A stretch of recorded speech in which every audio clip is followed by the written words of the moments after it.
Assalamu alaikum and very good morning to all my dear students. Let us begin with the derivation of Porter governor. Before I start derivation, let us have a look again at the free body diagram of this Porter governor.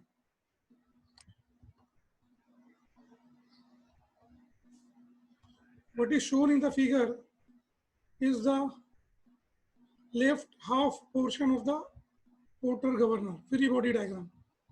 Okay, we will use method of resolution of forces for this derivation. So let us see what are the forces acting at point D and point B. We'll we'll consider equilibrium of forces at 2 points, point D and point B. Point D is the point where the link is attached to the sleeve, whereas point B is the center of the ball. Alpha is the angle made by arms with the vertical, whereas beta is the angle made by link with the vertical. Let us see what are the forces acting at point D. If you look at this diagram, the weight of the central mass is W. Now, because of symmetry, one can understand that half of the load will be acting at point D, half of the load will be acting at point A.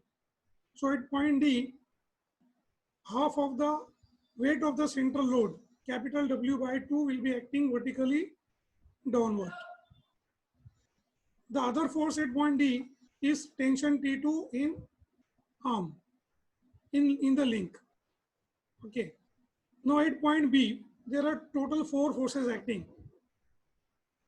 There is one horizontal force, FC, that is centrifugal force. It is because of rotation of the ball, acting away from center of rotation, and whose formula is mr omega square. Then self weight of the ball, that is small w. Then tension in the arm T1 and tension in the arm T2. These are the forces acting at point B. So we will consider the equilibrium of forces at point D and equilibrium of forces at point B.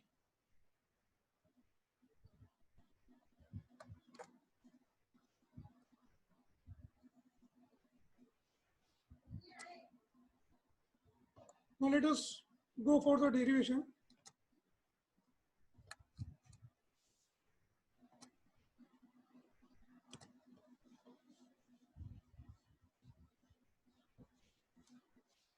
Please watch carefully and keep on writing.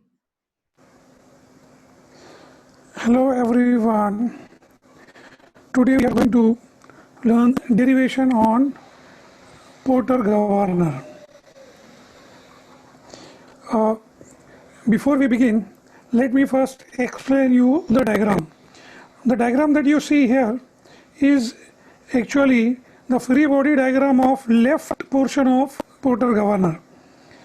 The upper links, that is arms, they are connected to point B, whereas the lower link, also called link, is pivoted at point D.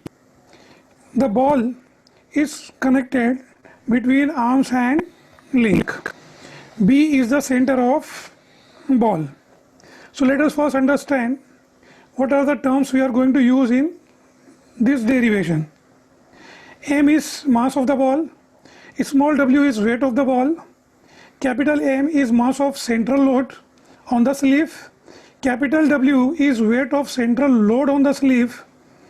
We define a term Q as the ratio of tan beta to the tan alpha, whereas alpha is the angle the arms make with the vertical, whereas beta is the angle the link makes with the vertical. Now what we are actually going to derive?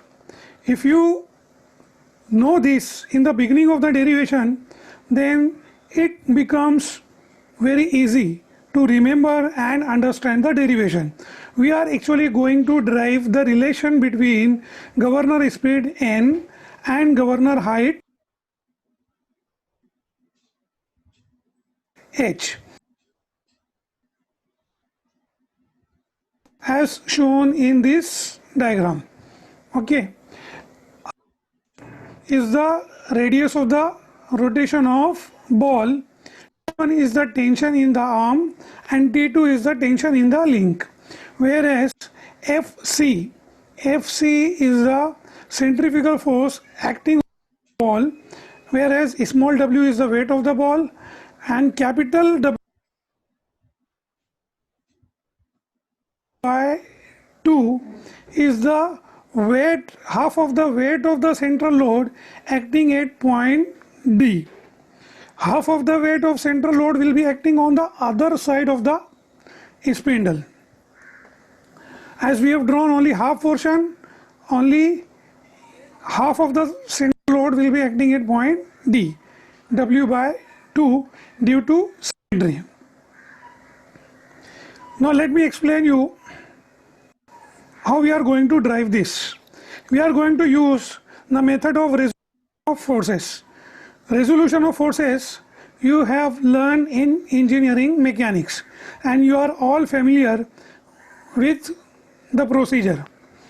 Okay, so we are actually going to apply the equilibrium of forces at 2 points.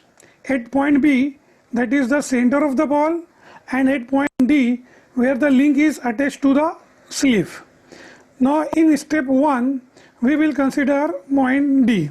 So if you look at the diagram, at point D, half of the weight of central load, that is W by 2, is acting and its direction is vertically downward. So here we will resolve the forces only in vertical direction to include W by 2 in our derivation. Okay, as this angle is beta, the vertical component of tension T2 will be T2 cos beta, because this is going to be adjacent component. Okay, now if you apply the equilibrium of forces, if you consider the equilibrium of forces as point D, you get this relation T2 cos beta equal to W by 2. We give this equation number 1. From here we can write the expression for T2. T2 will be equal to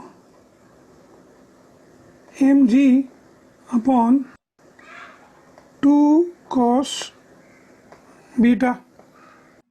Okay, now why I am writing the expression for T2?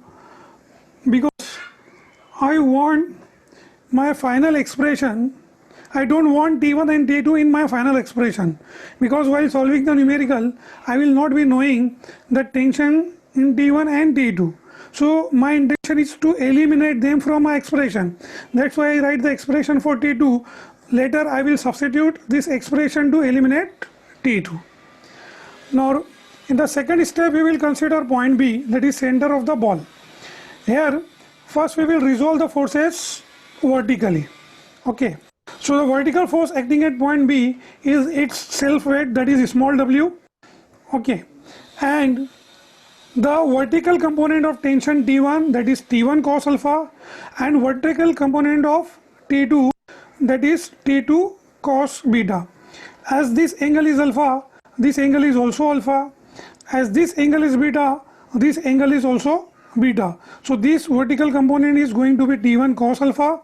This vertical component of T2 is going to be T2 cos beta. So when you resolve the forces vertically, you get the expression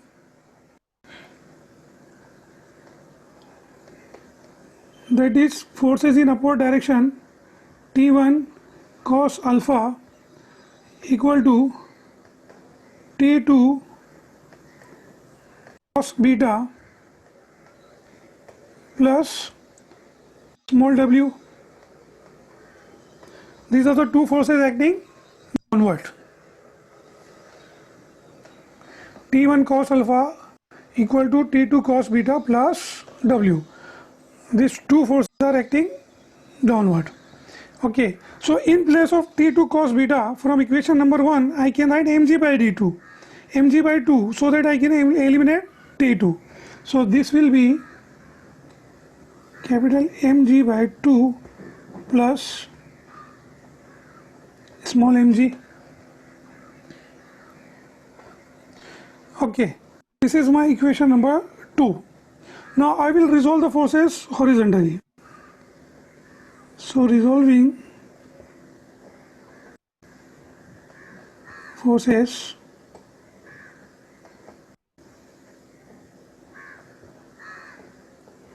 horizontally. When we resolve the forces horizontally,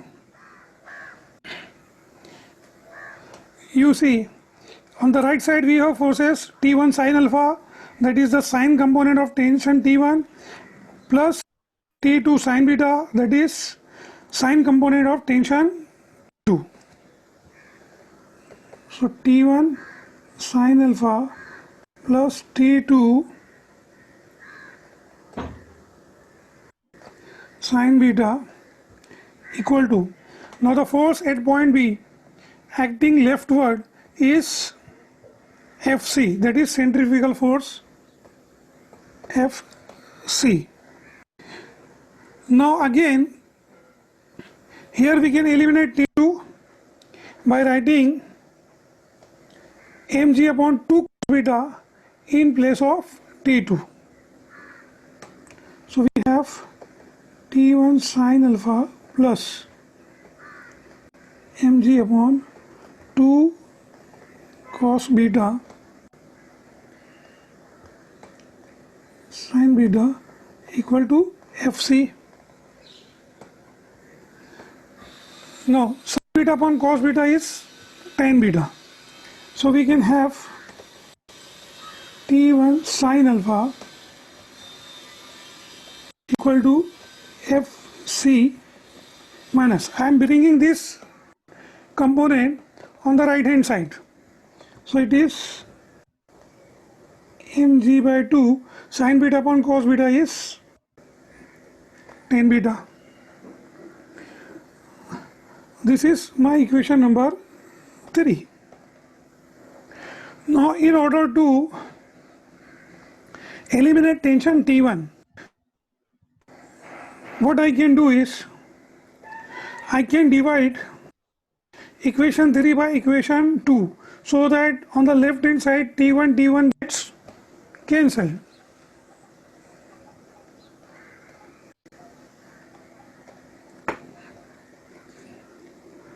So dividing equation 3 divided by equation 2, we'll get T1 gets, we'll get T1 cancelled, so you get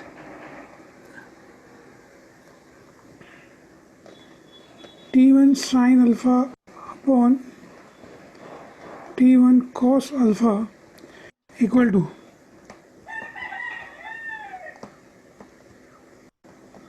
Fc minus mg by 2 tan beta and divided by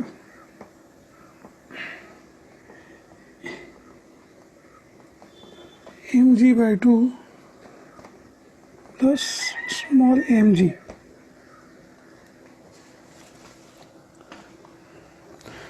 Now as psi1 sin alpha cos alpha, sin alpha upon cos alpha is tan alpha. So what in the next step what I will do, I will multiply this term to the left hand side. Okay, and in place of Fc I can write mr omega square, because this is a formula for centrifugal force. So we have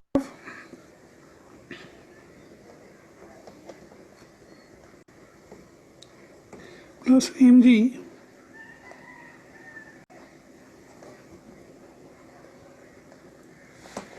tan alpha equal Fc minus mg by 2 tan beta.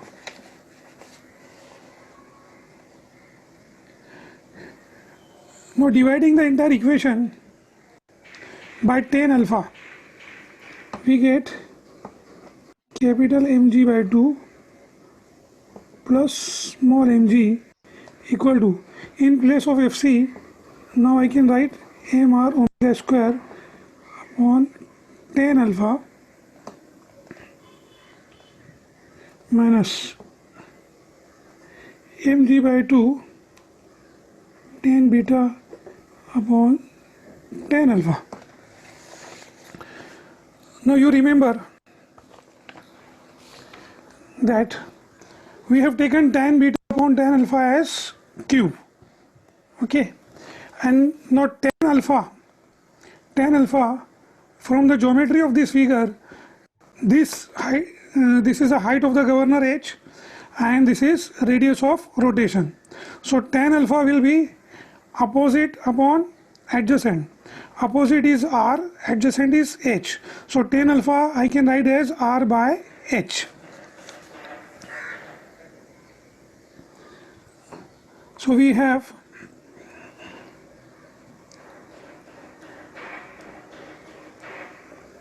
mg by 2 plus mg equal to mr omega square.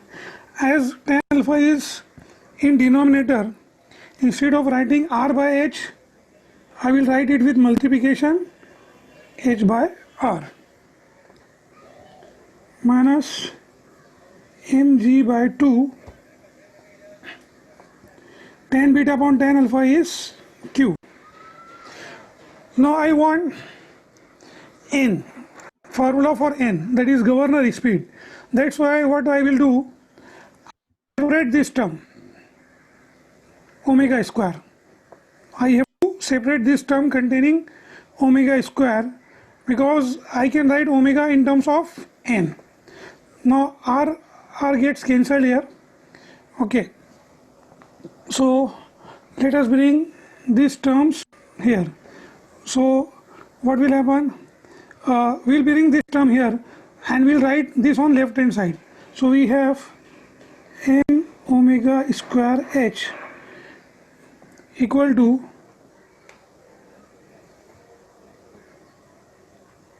mg by 2 plus small lg. Now this term, when I bring it here, it will become positive, plus mg by 2 into q, okay.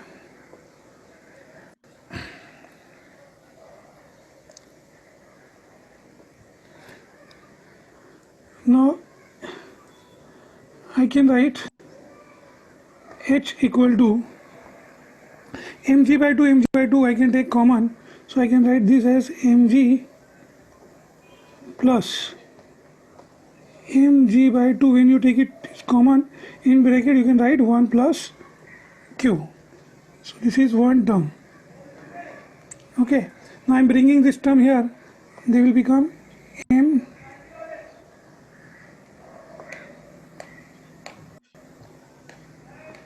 omega square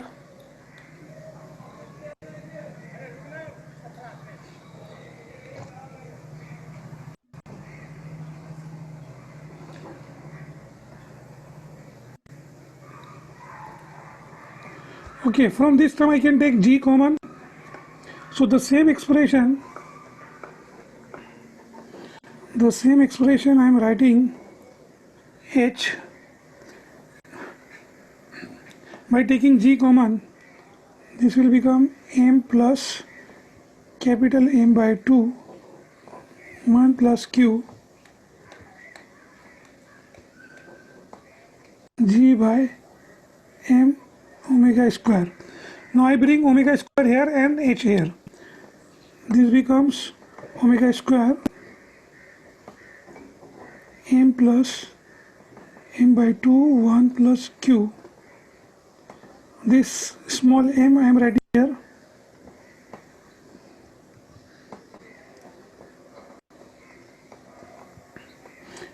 here? G by h. Now omega is the angular velocity. In case of in terms of n, this can be written as 2 pi n by 60 square equal to m plus m by 2 1 plus q by small m into G by h. Now what I can do is to extract expression for x, I'll bring the terms 2 pi upon 60 on right hand side. So what is left here is n square equal to n plus capital M by 2 1 plus q on small m. This term when I bring here, so this will become G by h into 60 upon 2 pi square. Now when you take the value of G as 9.81 and the value of pi as 3.142 and write their values here, the whole multiplication comes out to be equal to 895. So this formula becomes n square equal to m plus capital M by 2 1 plus q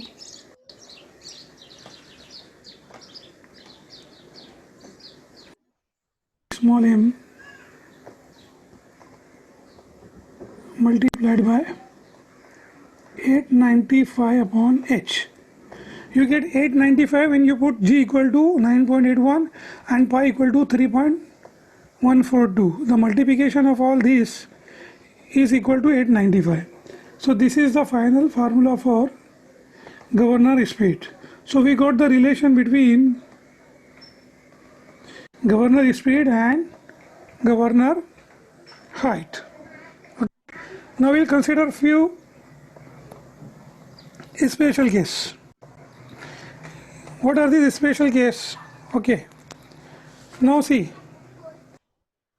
if the length of the arms and length of the link is equal and link is also pivoted on spindle axis here, what will happen?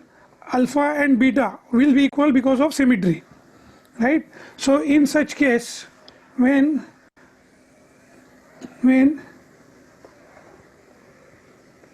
tan alpha equal to tan beta, then we will have q equal to 1.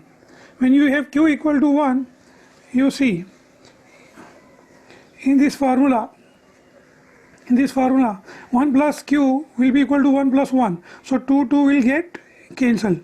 So we get the formula n square equal to m plus capital M divided by small m multiplied by 895 by h. Okay. Now when you consider the force of friction, now where does the force of friction comes from? As you know, when the governor's speed changes, the sleeve moves up and down. So the sleeve will be acted upon by force of friction. So when you consider that force of friction, the formula becomes n square equal to mg plus capital Mg plus minus f by 2 1 plus q upon mg multiplied by 895 upon h. Okay, and of course when q equal to 1, that is when you have when q equal to 1, when you have tan alpha equal to tan beta, this will become 2, 2 will get cancelled. Okay, so we'll have the formula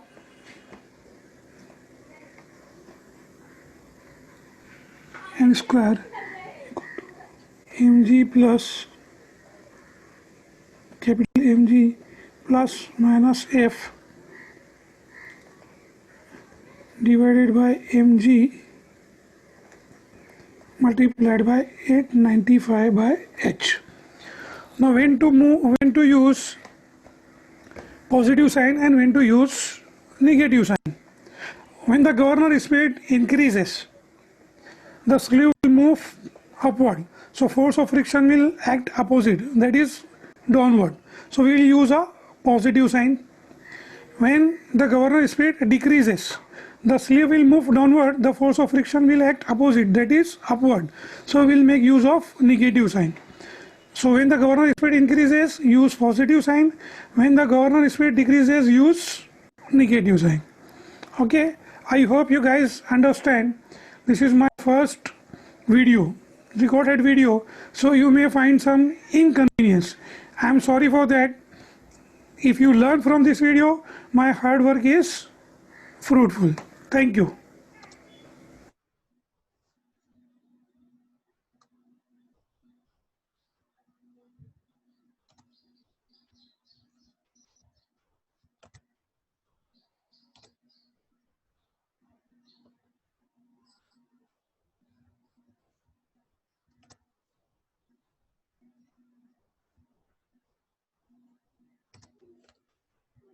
Okay, I hope you understood.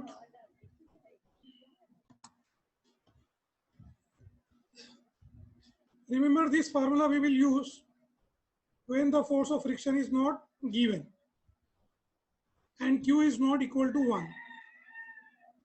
Okay, this formula will be used again when the force of friction is not given and Q equal to 1.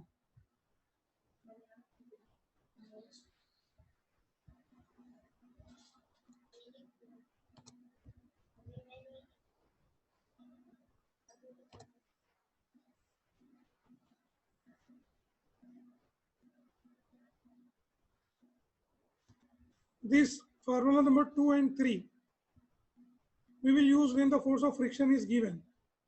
This will be used when Q is not equal to 1. This will be used when Q equal to 1.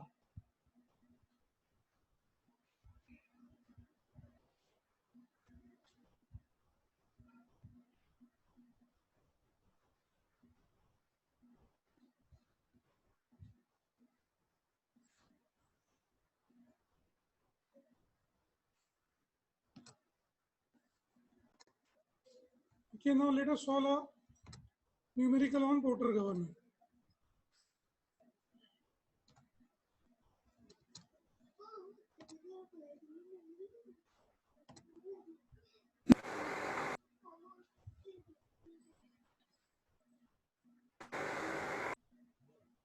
Okay, this is the first numerical on Porter governor that we are going to. Hello everyone.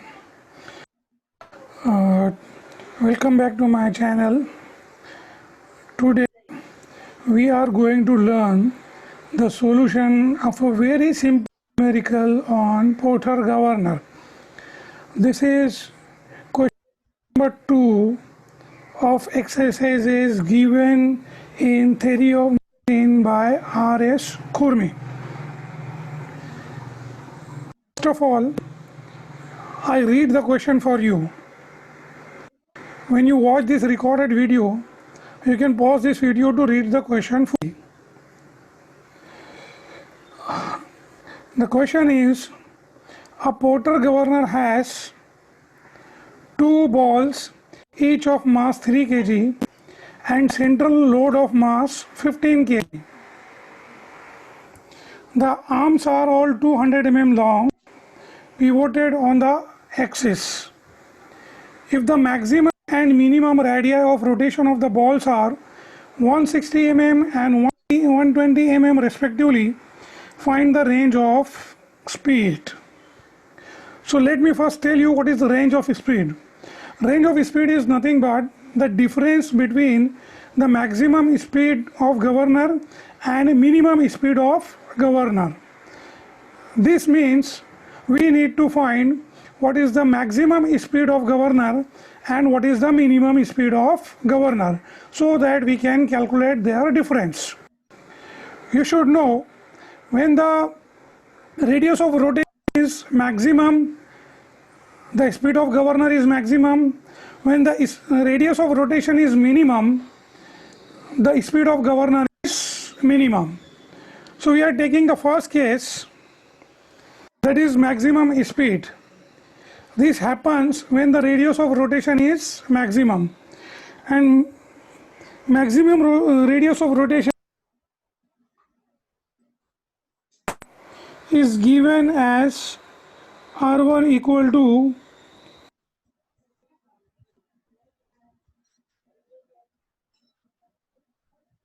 160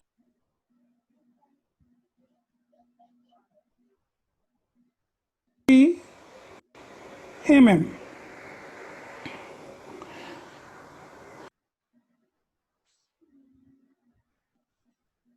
Mass of the ball, that is small m, is given 3 kg. Mass of the central load, that is capital M, is given 15 kg. Now you notice that all the arms are of equal length, that is 200 mm long, and they are pivoted on the axis. I have shown this in this diagram. Both the arms are 200 mm long and pivoted on the axis. Now because of symmetry, angle alpha and angle beta will be equal. When we have angle alpha and angle beta equal, we have Q equal to tan beta upon tan alpha, and it is equal to 1. Okay. Therefore, the formula for speed will be using Q equal to 1. And this is my advice to all my students, that when you are solving the numerical, in the beginning you should write the formula of the parameter which is asked in the question. Here we need to calculate speed, so we will write the formula for speed. This will help you understand the next step, that is what other parameters we need to find. So this will drive you logically through the procedure of solving the numerical. So let us write down the formula for speed. For the case Q equal to 1, we have the formula for speed as n equal to small m plus capital M divided by small m multiplied by 895 by h.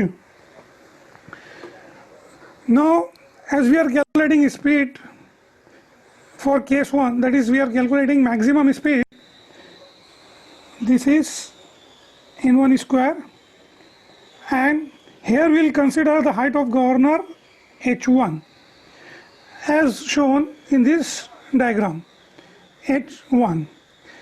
Now you see in this formula everything is known except h1.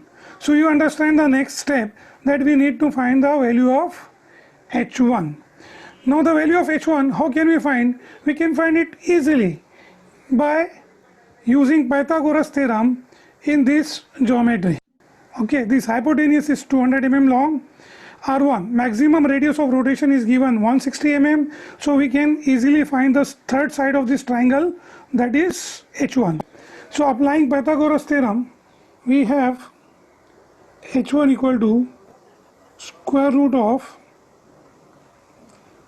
200 square minus R1 square, that is 200 square minus 160 square. We get the value of h1 as 120 mm, and in SI unit it is equal to 0.12 meter. Okay, once we find the value of H1, we can easily find what is N1. So we get N1 square equal to 3 plus 15 by 3 multiplied by 895 by H1, 0.12. Now you see, this expression does not give the value of N1.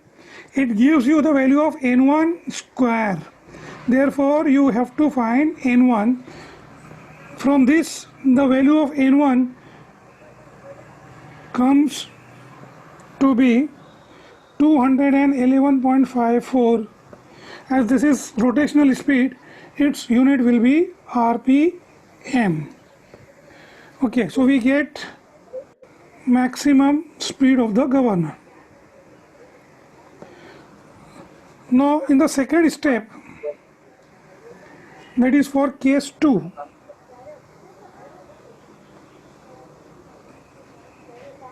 we will find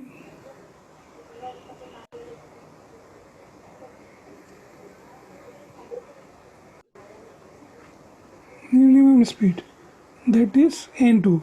For this we need to consider minimum radius of rotation, which is given 120 mm. Okay, rest of the parameter will remain same. Again, the formula for N2 will be equal to N2 square small m plus capital M divided by small m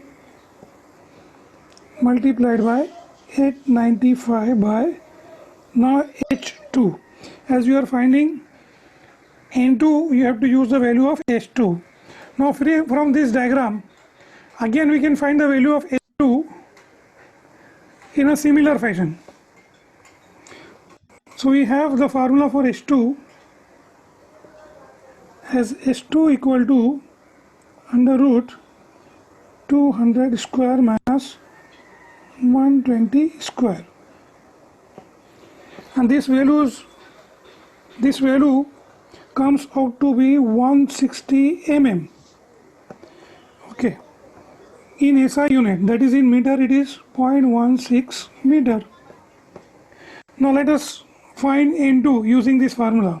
So we have N2 square equal to 3 plus 15 divided by 3 multiplied by 895 by H2, that is 0.16 meter.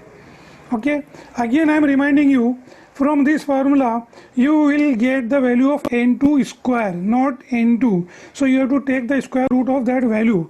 By taking the square root of this value, we get N2 equal to 183.2 RPM. This is the minimum speed of rotation of governor. Now having the maximum speed and minimum speed, we can easily find the range of speed as maximum speed minus minimum speed, and this value comes to be 28.34. Again the unit is RPM. This is your final answer. Hope you guys learn this simple problem. Okay, next numerical we will take a little complex, then a little more complex, so that you learn in steps. Thank you.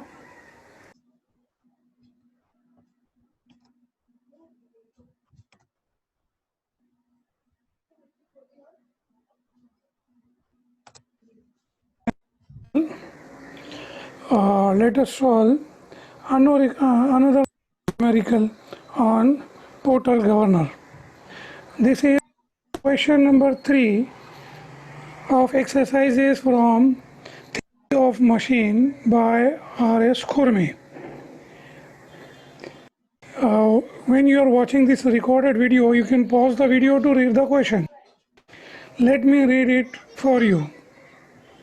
In a Porter governor, mass of central load is 18 kg and mass of each ball is 2 kg.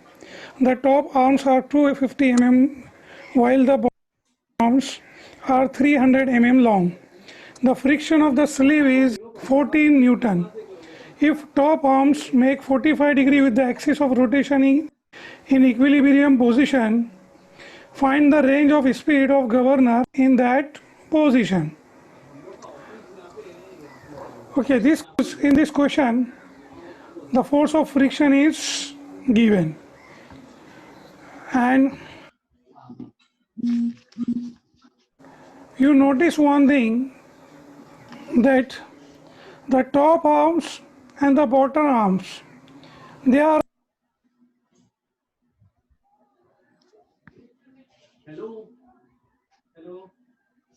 not of equal length, although they are pivoted on the same axis of rotation. Therefore, the value of alpha and beta will not be equal,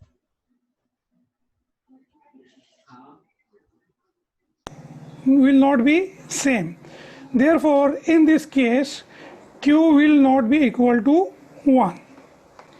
Therefore, as I advise to my students, in the first step, you should write the formula of the parameter what is asked. In this question, we are asked to find the range of speed. That means we will have to find the maximum speed and minimum speed. Therefore, we will immediately write the formula for speed of the governor, considering the force of friction. So the formula is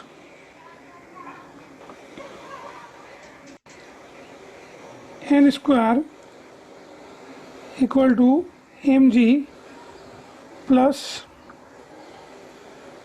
capital MG plus minus F by 2 divided by mg multiplied by 1 plus q multiplied by 895 by h. Now let us find what things we need to calculate to use this formula. You see, small m, capital M, F, these values are given. What is unknown is Q and H. So first we will find the value of H and Q so that we are able to use this formula. Now only one equilibrium position is given. So how can we find maximum speed and minimum speed? For maximum value of speed, we will consider plus F, that is when the sleeve tends to rise. For minimum speed, we will consider minus F, that is when the sleeve tends to fall. Okay, so let's first find the value of H and Q. To find the value of H and Q, we'll have to use this diagram. Okay, to find the value of H is very simple, right? From this geometrical relation we can find the value of H as the value of alpha given. Okay, H is simply 250 cos alpha because this is the adjacent side. So as a first step, we find the value of H as 250 cos alpha, that is 250 cos of 45 degree. We get this value as 176.77 mm, and that is equal to 0.17677 meters in SI unit. Okay. Now the value of H is known. To find the value of Q, we require both the value of alpha as well as beta. The value of alpha is given 45 degree, ठीक है. Then we need to find the value of beta. To find the value of beta, we need to use lower triangle. In lower triangle, only one side is known, so we need to find the value of r. Now, from upper triangle, the value of r, being the opposite side, can be found as 250 sine alpha. So we find the value of r as 250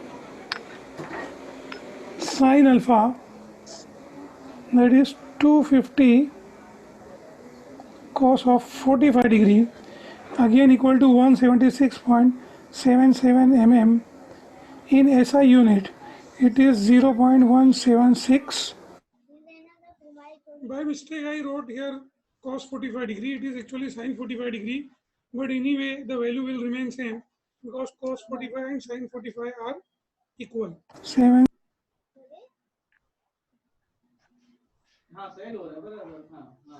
meter. Now, as the value of r is known, this hypotenuse is known, we can find angle beta. Angle beta is simply tan inverse of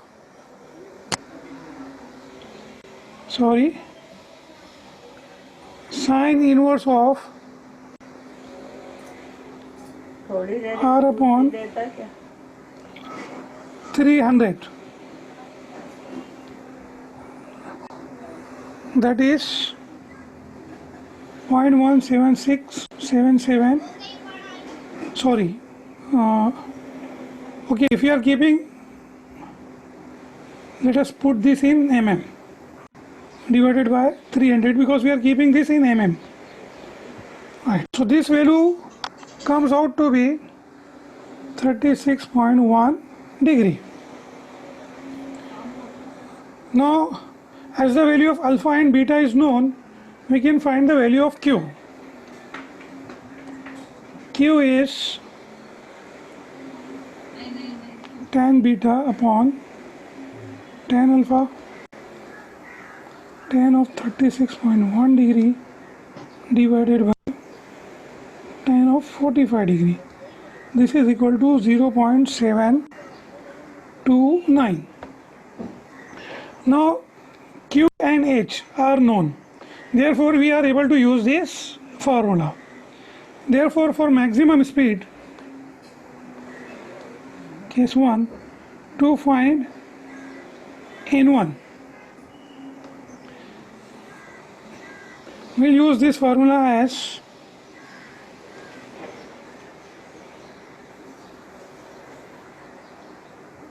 N1 square equal to mg plus capital Mg plus F by 2 1 plus Q divided by Mg multiplied by 895 by H. While doing calculation, you should understand that this term 1 plus Q will be multiplied by this bracket only.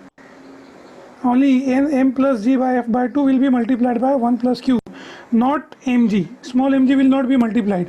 So you should arrange your bracket in calculator in such a way that these two terms are multiplied together and then added to mg. And finally this value is multiplied by 895 by h. Okay. Let us substitute the value. 2 into 9.81 plus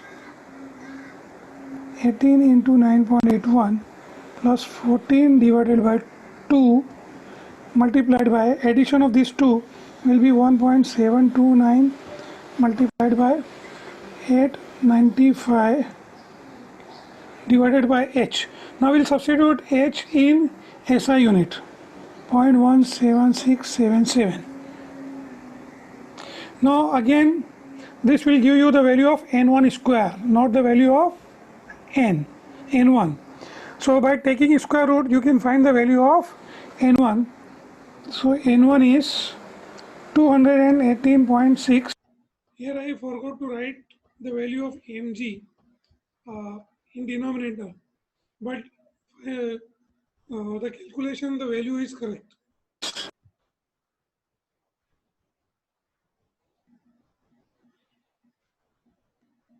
As this is rotational speed, its unit is RPM.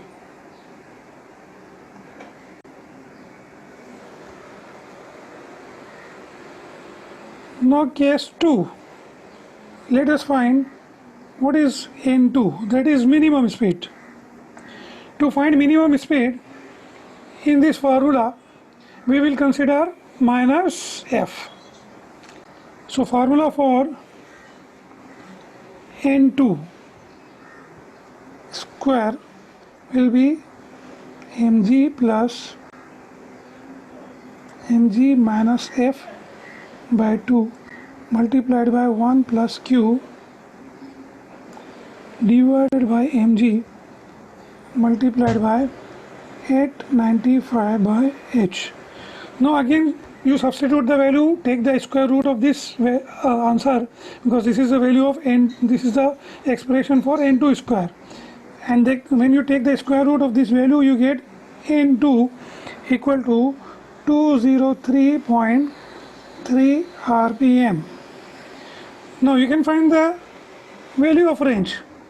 Range is simply the difference between the maximum speed and the minimum speed. So it is 218.6 minus 203.3, and you get this as 15.3 rpm. This is the final answer. Okay, thank you for watching this.